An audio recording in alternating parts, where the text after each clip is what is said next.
ঝিনাইদহে অনুষ্ঠিত হলো ব্যতিক্রমী ম্যারাথন দৌড় প্রতিযোগিতা।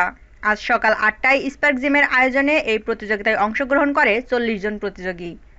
জানা যায়, শহরের এইচএসএস সড়ক থেকে শুরু হয়ে বাস টার্মিনাল ঘুরে ৩ কিলোমিটার প্রতিযোগিতা পুনরায় শেষ হয় একই স্থানে এসে। সব বয়সের প্রতিযোগিতা অংশগ্রহণ করে এই প্রতিযোগিতায়। প্রতিযোগী ১২ বছর বয়সের আহমেদ নোহায়েদ আনসারি জানান, খুবই ভালো লাগছে এই প্রতিযোগিতায় অংশগ্রহণ করে। এই প্রতিযোগিতায় প্রথম, দ্বিতীয় এবং তৃতীয় স্থান অধিকার করেন যথাক্রমে রায়হান ইসলাম, ইসলাম হোসেন, তমাল রহমান। প্রথম স্থান অধিকারী রায়হান ইসলাম জানান, এমন প্রতিযোগিতা জেলা শহরে খুব একটা হতে দেখি না। এমন আয়োজন সত্যিই দারুণ।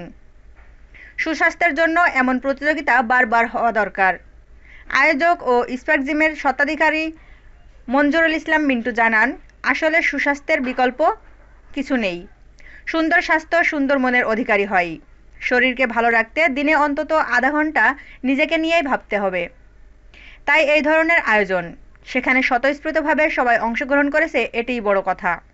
ভবিষ্যতে আরও জাঁকজমকপূর্ণভাবে এমন আয়োজন হবে বলে তিনি জানান।